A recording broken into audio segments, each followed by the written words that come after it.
Bhadirayo Shtaprayeshu Abhadreshu Nityam Bhagavata Sevaya Bhagavate Shloke Bhakti Bhavati Neshtike Om Jnana Timirandasya Jnananjana Shalakaya Chakshurudmalatam Yena Tasmai Shri Gurave Namaha Sri Caitanya Manobhistam Sthapitam Yena Bhutale Swayam Rupa Kadamayam Dadati Swapadantikam Vandeham Shri Guru Shri Yuta Padakamalam Shri Guru Vaishnavamscha Shri Rupam Sagarajatam Sahagana Raghunathan Vitam Tam Sajivam Sadvaitam Savadutam Parijana Sahitam Krishna Chaitanya Devam Shri Radha Krishna Padam Sahagana Lalita Shri Vishakam Vitamscha He Krishna Karuna Sindhu Dinabandho Jagatpate Gopesha Gopika Kanta Radha Kanta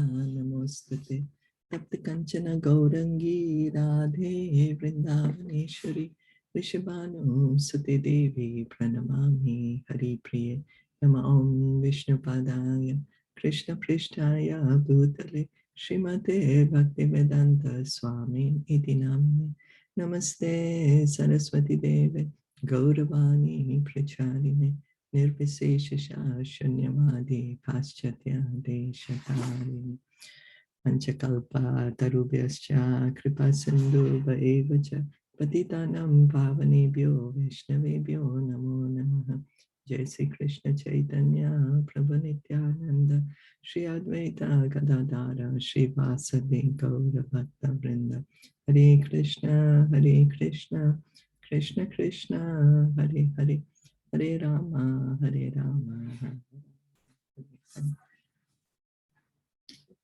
We are going to continue reading today from Srimad Bhagavatam. We are on Canto 3, Chapter 21. Chapter 21 and text 31. We have started reading the text, this verse 31. I'll just read the translation. Showing compassion to all living entities. Did we see this?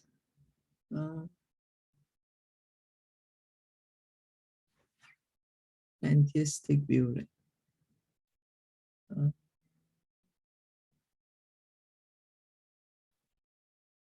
Yeah. Was it the 31 or the 30? Now I'm a bit confused. I'll just try to see the previous one.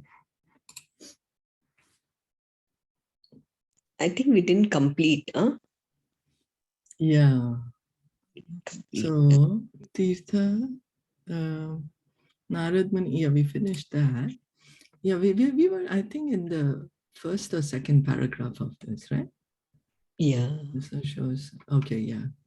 So we have to read this. Showing compassion to all living entities, you will attain self-realization. Giving assurance of safety to all, you will perceive your own self, as well as all the universes in me and myself in you. So we read the first paragraph, and then the energy can be utilized for real self-interest if one is compassionate. A person in Krishna consciousness, a devotee of the Lord, is always compassionate. He's not satisfied that only he himself is a devotee, but he tries to distribute the knowledge of devotional service to everyone. There are many devotees of the Lord who faced many risks in distributing the devotional service of the Lord to people in general. That should be done. So yesterday we were saying that everything belongs to the Lord. So the energy that we have also belongs to the Lord. So it should be engaged for self-realization, our self-interest. And what is the self-interest? What is our self-interest? When we realize that who we truly are, not as the body, but the soul, our original eternal position. So then also Prabhupada is continuing with the purport. Prabhupada is saying that this energy can be utilized for real self-interest if one is compassionate. So, you know, we might think our self-interest is only related to the body, but here Prabhupada is using the word real self-interest because real self-interest pertains to our identity as the soul. as the soul. And compassion is an integral part of that.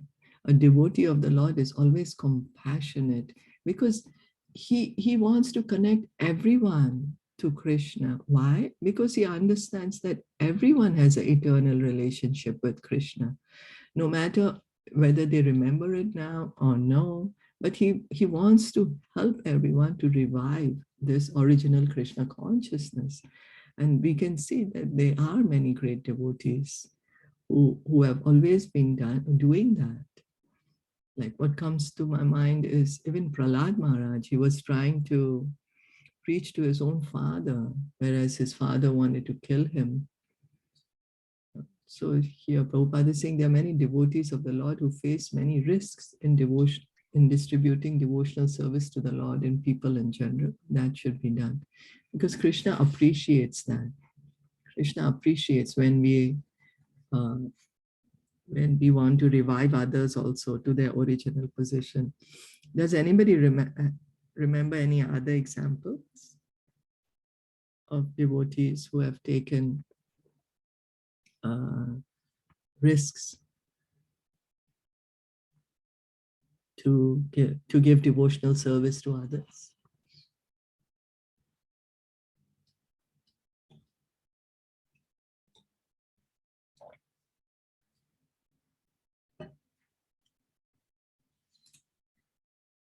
What comes to my mind is also Lord Nityananda and Haridas Thakur. They were going door to door, and Lord Nityananda was attacked by Jagai and Madai when he was telling him to chant. Even Mirabai, she was so much engrossed in devotion that she drank the poison given by her husband. But she was trying to give it to others. Yeah. No, but the people were trying to deviate her from that thing. Okay. In that sense. Okay. Okay. So yeah, over history there have been many. Yeah, and even Narsi Mehta, he used to do all the kirtan and bhajan and everything, and he didn't used to, like, his wife used to tell him that you don't care about your family and everything. He said Lord Krishna is there, so not to worry for that. And that way it was like her daughter's Seaman time, the God Barai ceremony. It says that Krishna came in the form of some shade. I don't know the name of the shade. And he gave all the, what do you say, the proceedings of Seaman to the in-laws. Yeah, Krishna takes care of his. And even his, when his son died, his wife was in distress, totally distressed. But Narsi Mehta was not that much involved in it. And to the extent that he said in Gujarati, Bhalu Thayu Bhangi Janjal Sukhe Bhajishu Shri Gopal. Malab, it's good that wo mar gaya. Now I can pray to Lord Krishna without any restriction or without anybody to take care of. His only son died that way. That time he spoke that. And I don't know, I remember these two things. Okay, well, yeah, here we were trying to say that the devotees were risking their life to give Krishna to others. Yeah, he was not taking care of his family enough. Yeah. So he the was preaching Krishna to everybody, and he was not taking care of his family. Okay. Brahman होते हैं ना, तो भिक्षा करनी, भिक्षा मांग के गुजारा करना होता है, तो he didn't used to do that. Okay. Yeah, Narsi Mehta, I've heard, like, he's a very good, very, very great devotee. Yeah. Very great devotee. But we can't compare ourselves to them. Oh, never. How he cannot be attached to his son. We can just follow their footsteps. Nothing else. I would be so attached if my son died. What is happening? So we can't imitate.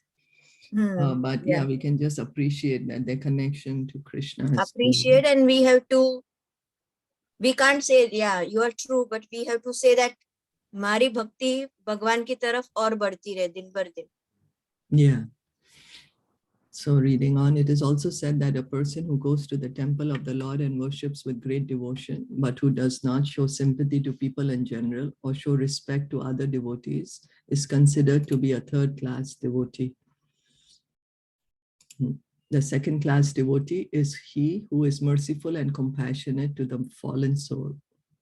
The second-class devotee is always cognizant of his position as an eternal servant of the Lord. He therefore makes friendships with the devotees of the Lord, acts compassionately towards the general public in teaching them devotional service, and refuses to cooperate or associate with non-devotees. So here, Prabhupada is explaining to us the different levels of devotees. The Kanishta Adhikari, the Madhyam Adhikari. So Kanishta Adhikari, the neophyte, the one who has just begun in devotional service. He understands that the Lord is in the temple and he worships the Lord in the temple with great devotion, but he does not have much sympathy or compassion to everyone in general, to everyone else, not understanding that the Lord is also in the heart of everyone. And in that way, he's not able to show respect to other devotees. But he is very good in his level because he is at least understands that the Lord is there in the temple and he's worshiping the Lord with great devotion. A second-class devotee, he's called a Madhyam Adhikari. And then he is merciful and compassionate to the fallen souls. He's always giving mercy to the innocent, because he understands that everyone is a part and parcel of Krishna. So how can I give Krishna to others? He's very, very kind, compassionate. He's a friend of all, because he wants everyone to stop their suffering and be situated in happiness. Then he understands his own position, that he is a servant of Krishna, and he is very friendly to the other devotees because he understands that the devotees are, also in their engaged in their devotional service. He understands that they are also cognizant of their relationship with Krishna. And so he's very compassionate to everyone. He's always teaching everyone to chant Hare Krishna, to connect everyone to Krishna. And he avoids the non-devotees. He avoids the atheistic. As long as one is not compassionate to people in general in his devotional service to the Lord, he is a third-class devotee. The first-class devotee gives assurance to every living being that there is no fear of this material existence. So the Uttama Adhikari is the first-class devotee. He sees everyone. He sees that everyone is already situated on their in their eternal relationship. He sees everyone as part and parcel of Krishna. So he's like, whatever they are anyway serving Krishna, so what can I do?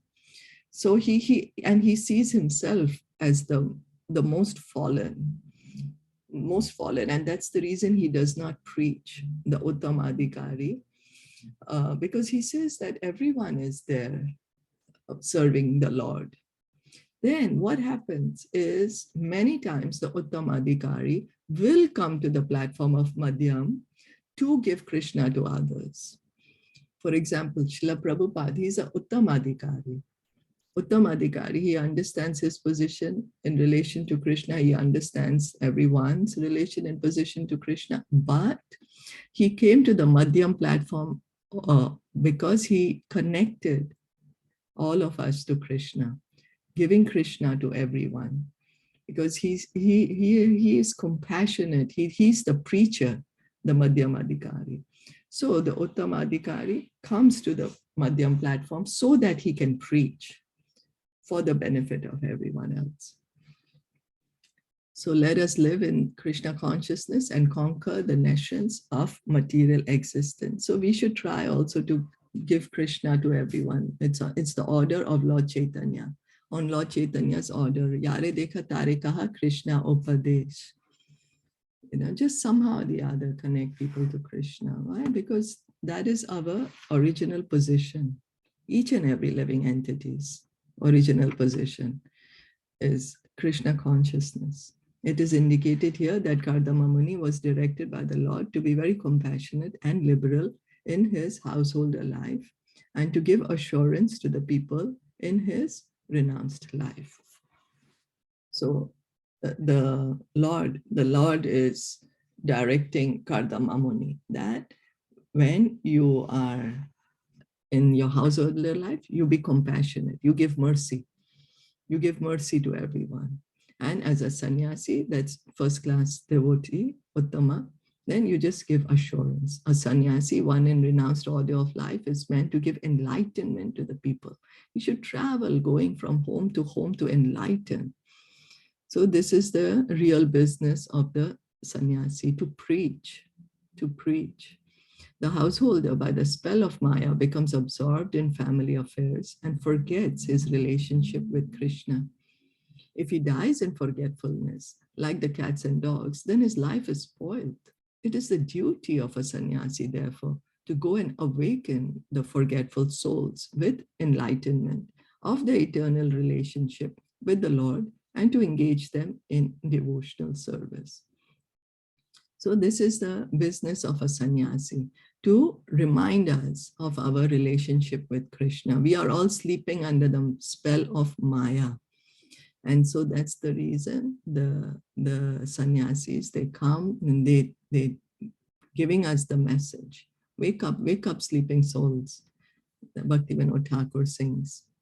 The devotee should show mercy to the fallen souls and also give them the assurance of fearlessness. As soon as one becomes a devotee of the Lord, he's convinced that he's protected by the Lord. Fear itself is afraid of the Lord. Therefore, what has he to do with fearfulness? So, Avashya Rakshibe Krishna.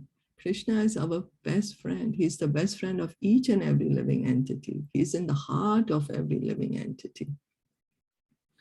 And fear personified is afraid of Krishna. So if we take shelter of Krishna, then we do not need to be fearful of anything. To award fearlessness to the common man is the greatest act of charity. A sannyasi or one who is in the renounced order of life should wander from door to door, from village to village, from town to town, and from country to country, all over the world, as far as he is able to travel, and enlighten the householders about Krishna consciousness. A person who is a householder but is initiated by a sannyasi has the duty to spread Krishna consciousness at home as far as possible. He should call his friends and neighbors to his house and hold classes in Krishna consciousness. Holding a class means chanting the holy name of Krishna and speaking from Bhagavad Gita or Srimad Bhagavatam. There are immense literatures for spreading Krishna consciousness, and it is the duty of each and every householder to learn about Krishna from his sannyasi spiritual master. There is a division of labor in the Lord's service. The householder's duty is to earn money, because a sannyasi is not supposed to earn money, but he is completely dependent on the householder. The householder should earn money by business or by profession and spend at least 50% of his income to spread Krishna consciousness. 25% he can spend for his family, and 25% he should save to meet emergencies. This example was shown by Rupa Goswami, so devotees should follow it. So what is recommended? That we should take up the process of Krishna consciousness ourselves, hearing and chanting, and encourage others to hear and chant. Encourage others to hear and chant. And that is the order given by Lord Caitanya, so that everyone can become fearless. And here Prabhupada is saying to award fearlessness to the common man is the greatest act of charity. So we like to give charity to everyone. We like to help others. And the best way we can help others is to give them this assurance. Don't worry, you are a part and parcel of Krishna. Krishna is taking care of you. Hear and chant. Hear and chant. And then the more the more we hear and chant, the more we will become fearless. More we will become fearless. Fearless at the lotus feet of Lord Krishna. And here Prabhupada is giving us the duty of the grihast is to work. It's a great responsibility to be in householder life, because in householder life, we can work, we can earn money, and in that we can support the other sections of society. The sannyasis, they are not supposed to be working, they're supposed to be preaching, or even the brahmacharis are supposed to be preaching, and then the vanaprasthas are supposed to be dedicating their life more to Krishna. So it's only the householder life in which a person is supposed to earn money. And so it's a life of great responsibility. And now, here Srila Rupa Goswami had set the example, 50% of the income. But nowadays it might be difficult for many to give 50% of income for Krishna consciousness. But at least if something is given, then they can show we can show our sincerity, or we can show that I also want to contribute to help others revive their Krishna consciousness, whatever we can, how much ever we can, with the sincere heart. Actually, to be one with the Supreme Lord means to be one with the interest of the Lord. Becoming one with the Supreme Lord does not imply becoming as great as the Supreme Lord. It is impossible. The part is never equal to the whole. The living entity is always a minute part.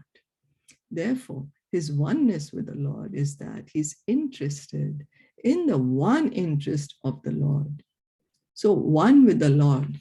One with the Lord doesn't mean that we become the Supreme Lord, or we become equal to the Supreme Lord. We can never become equal to the Supreme Lord. We are a part of the Supreme Lord. As is mentioned, a part is never equal to the whole. A part of a cake is never equal to the whole cake. It's a part of the cake, so the size is different. A drop of ocean is different than the full ocean. But what we have to do is we have to become one in interest. And what is the one in interest? The Lord wants every living entity to always think about him, to be his devotee, and to always worship him. This is clearly stated in Bhagavad Gita, Man mana bhava mad bhakta. Krishna wants everyone always to think of him. Everyone should always offer obeisances to Krishna. This is the will of the Supreme Lord, and the devotees should try to fulfill his desire. Since the Lord is unlimited, his desire is also unlimited. So is Krishna like the politicians or the entertainers, or now there's so many different ways of catching people's attention, different ways, social media platforms that we are posting about ourselves. We want everyone to think of us. We want people to worship us. So is Krishna like that? That Krishna wants us to think about him. Krishna wants us to become his devotee. Krishna wants us to worship him. Man mana bhava mad bhakta. Why? And Krishna wants me to offer obeisances to him. Is he like the other dictators, or even other politicians, or other entertainers who are trying to get our attention? Is Krishna like that? Is that the reason he's saying, think of me? Anyone? Oh, no, not at all. Then why is he asking us to do this? Because we are his children. We've come from his abode, and we've come here being naughty. And we have to go to him. Yeah, that's our ultimatum. Yeah, ultimate goal of your millions of your lives should be to go to Krishna. It's our eternal position. We are all originally Krishna conscious. So yeah, always think of him. When we are thinking of Krishna, we are associating with Krishna. We are being with Krishna. Krishna is on the absolute platform. There is no difference between his name, his form, his pastimes, his qualities, his paraphernalia.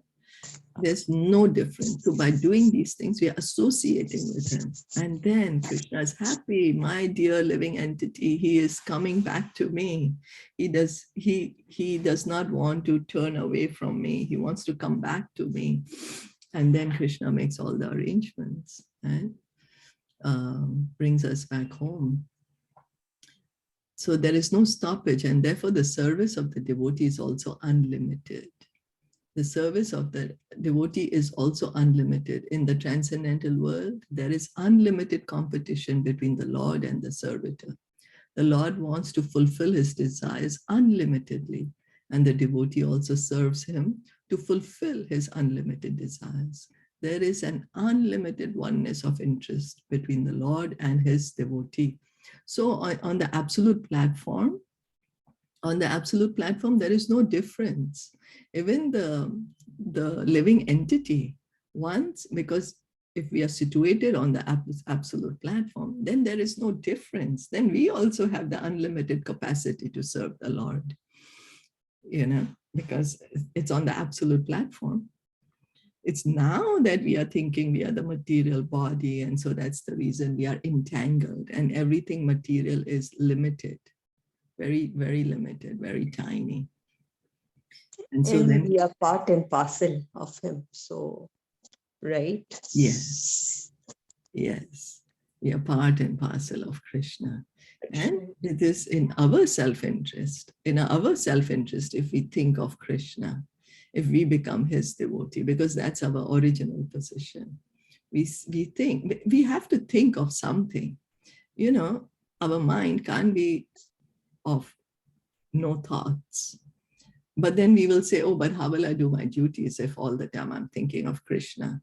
Arjuna is not thinking of Krishna when he's shooting the arrows, but he's shooting the arrows for the pleasure of Krishna. That is also thinking of Krishna. So when we are doing our duty also, let me do my duty to the best ability for the pleasure of Krishna. Then we will see what? We will feel the happiness. We will feel peaceful. We will feel our heart getting more and more lighter, more happier. Yeah, we will experience it. And so Krishna wants us to be happy. That's the reason he's saying that. The more we think about material things, the more we are attached to material things, the more morose we get, the more we lament and more we hanker. Krishna does not want us to suffer. He wants us to be happy. So this is the reason he tells us. The other people who are trying to get our attention, the entertainers or the politicians or whoever, the dictators, whoever want to get our attention or want us to worship them, they want us to worship them for their benefit, not for our benefit, not so that we will be happy, but so that they can get popular. But Krishna, he's the most popular. He does not need any more popularity votes. He does not need anyone. He's Atmaram. He has everything, but he does it for our benefit, so we can be happy by associating with him. Is that okay? Yes. Did anyone else, did you want to add anything to that?